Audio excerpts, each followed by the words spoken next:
जो बड़ी खबर आ रही है आपको बता दें, नोएडा के गार्डन गैलेरिया मॉल में मर्डर का सीसीटीवी फुटेज अब सामने आया है। वीडियो में ब्रजेश राय मैनेजर के साथ पहले झगड़ा करते नजर आए और वीडियो भी बना रहे थे वो उसी झगड़े का। तभी वहां खड़े बाउंसर ब्रजेश को बेरहमी से पीटने लगते हैं और 45 सेकंड के इस वीडियो में मारपीट की तस्वीरें साफ नजर आ रही हैं। गार्डन गैलेरिया में ब्रजेश की सोमवार रात पीट कर हत्या कर दी गई थी और इस पूरे मामले की छानबीन अब कर रही है पुलिस, जिसके बाद यह सीसीटीवी फुटेज सामने आया है। मृतक ब्रजेश राय की पत्नी पूजा मेरे साथ अब फोन लाइन पर जुड़ रही हैं, उनसे बात करते हैं। पूजा, मैं मानती हूं कि ये समय बहुत कठिन है आपके पूरे परिवार के लिए, लेकिन जो ये सामने आई है सीसीटीवी फुटेज, इसके जरिए अब आइडेंटिफाई करना आसान होगा कि किस तरह का घटनाक्रम था और किन लोगों ने ब्रजेश को पीटा। जी, मुझे भी पता करना है कि आखिर इतनी मारपीट क्यों हुई और उन्हें सिर्फ क्यों पीटा गया। पूजा, उनके साथ कितने उनके साथी थे और उन लोगों ने आपको क्या कुछ बताया है, क्या हुआ था उस रात? उन्होंने उनके साथ 6 लोग थे और लोग जी, लेकिन किसी ने कुछ ऐसा नहीं बताया कि मतलब आखिर ये सब क्यों हुआ। सब यही बता रहे हैं कि मुझे नहीं पता कि अचानक से ये सब क्यों हो गया, कैसे हो गया, हम वहाँ थे ही नहीं। और ये बिल्कुल बात ऐसी है जो आप आसानी से मान नहीं सकते, क्योंकि अगर 6 लोग एक ऑफिस के गए हैं आउटिंग पे और वहां पर ब्रजेश की पीट कर हत्या कर दी जाती है, तो ये मानना मुश्किल है कि किसी ने आकर बीच बचाव भी नहीं किया। वो लोग यही बोल रहे हैं कि हमने कोशिश की लेकिन अचानक से इतनी भीड़ आ गई और वो हावी हो गए कि हम लोग कुछ नहीं कर पाए। पूजा, ये जो सीसीटीवी की फुटेज अब सामने आई है, आप अगर देख पा रही हैं इसको, तो क्या इससे आपको कुछ अनुमान लगता है कि क्या हुआ होगा? क्योंकि पहले जब बहस हो रही है तो ऐसा लगता है कि ब्रजेश खुद भी उसका वीडियो बना रहे हैं।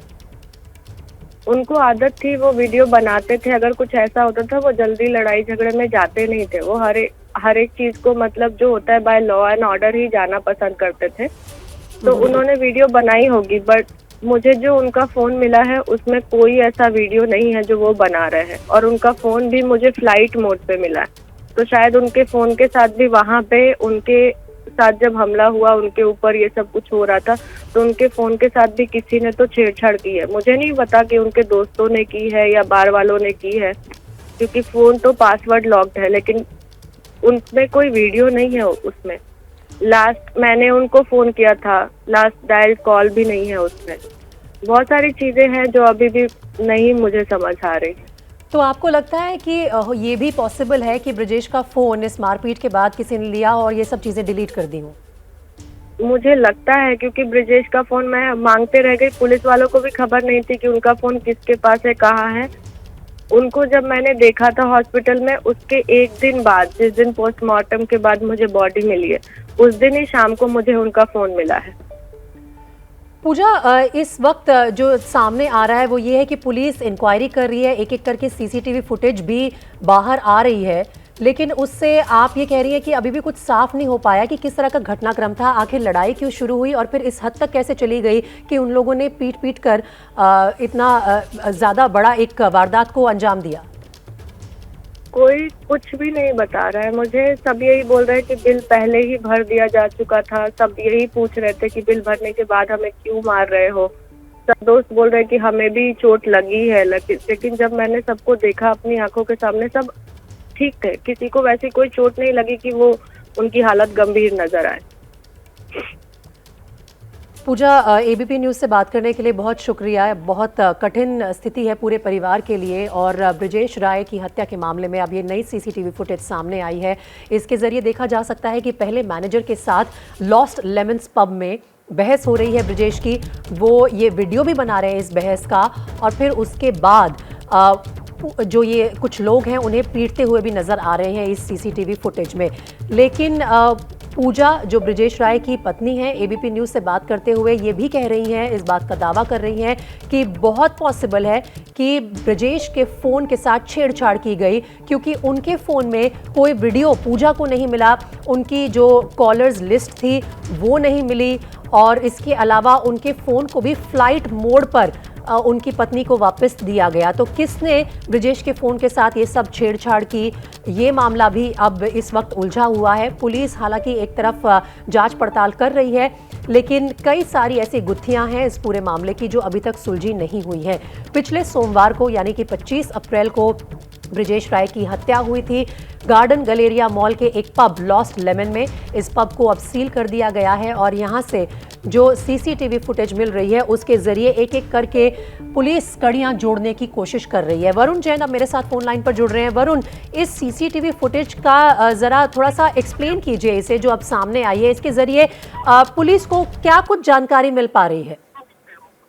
देखिए, बिल्कुल 3 मिनट 18 सेकेंड का ये जो सीसीटीवी फुटेज है ये एबीपी के पास मौजूद है, जो साफ इस बात की गवाही दे रहा है कि किस तरीके से जो लॉस्ट लेमन का जो स्टाफ था वो इम्पेशेंट हुआ, वो हाइपर हुआ, अचानक से अटैकिंग मोड में आते हुए उन्होंने जो ब्रिजेश राय और उसके जो दोस्त है उनके ऊपर हमला कर दिया।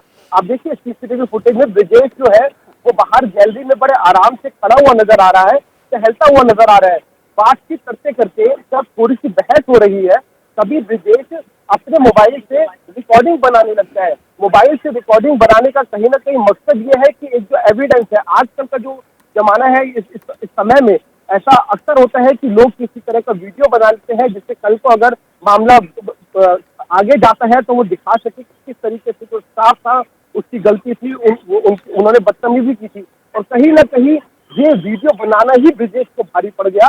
जैसे ही उसने अपनी जेब से मोबाइल निकालकर एक वीडियो बनाया, एक फोटो क्लिक करी, तभी जो ये लॉस्ट लेमन के बाउंसर्स और जो स्टाफ था वो ब्रिजेश के ऊपर टूट पड़े हैं। आप देखेंगे पहला मुक्का उसके सीधा मुंह पर मारा गया। उसके बाद लॉस्ट लेमन का जो पूरा स्टाफ था वो चारों तरफ से उन्होंने ब्रिजेश को पकड़ लिया, नीचे गिरा दिया, लात और घूंसों से हमला किया।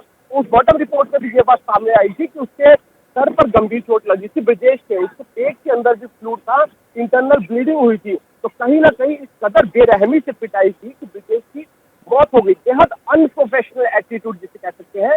लॉस्ट लेमन एक बार है, एक नामी बार है, यहाँ पर कोई भी आता है तो जाहिर सी बात, अगर बाहर में आदमी आएगा शराब पीने के लिए भी आएगा या दो पल सुकून के लिए आएगा जी। इस बात को लेकर बहस भी हो जाती है। बहस के बाद इस तरह का एक प्रोफेशनल एटीट्यूड लॉस्ट लेमन को होना चाहिए। तो इस तरह की एक्सपर्टीज होती है कि अगर किसी आदमी ने ड्रिंक किया है तो उस सिचुएशन को कैसे कंट्रोल कर ले, कैसे उसको समझाए।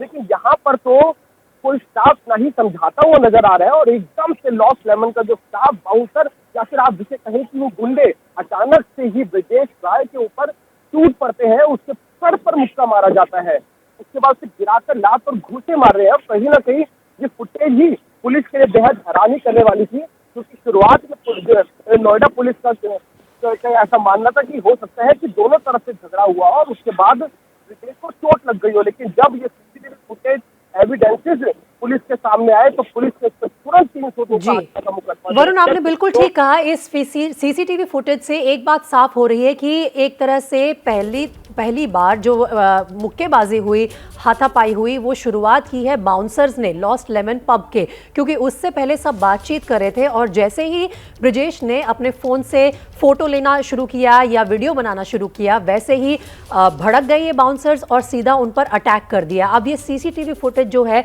ये काफ़ी महत्वपूर्ण साबित होने वाली है इस पूरी पड़ताल में पुलिस के लिए, क्योंकि साफ नज़र आ रहा है कि कैसे बाउंसर्स हावी हो रहे हैं ब्रिजेश पर और उस बीच आगे बढ़ जाते हैं इसी मारपीट में, और इतनी हद तक ये मारपीट बढ़ जाती है कि इसमें ब्रिजेश की इंटरनल ब्लीडिंग के चलते जान चली जाती है।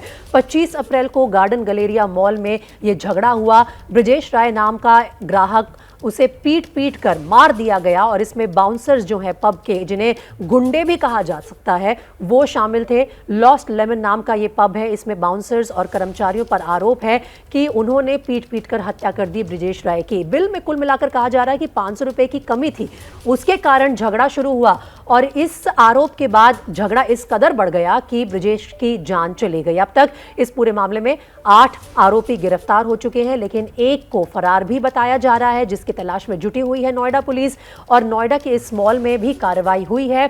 बाकी सभी पब से पुलिस के आदेश के अनुसार बाउंसर्स हटा दिए गए हैं और लॉस्ट लेमन पब को सील कर दिया गया है। हत्या का CCTV footage garden Galleria mall से अब सामने है और ये फुटेज एबीपी न्यूज के पास एक्सक्लूसिवली है। लगातार इस मामले से जुड़ी जो अपडेट्स आ रही हैं वो हम आप तक पहुंचाते रहेंगे और आगे भी नजर बनाए रखेंगे इस खबर पर।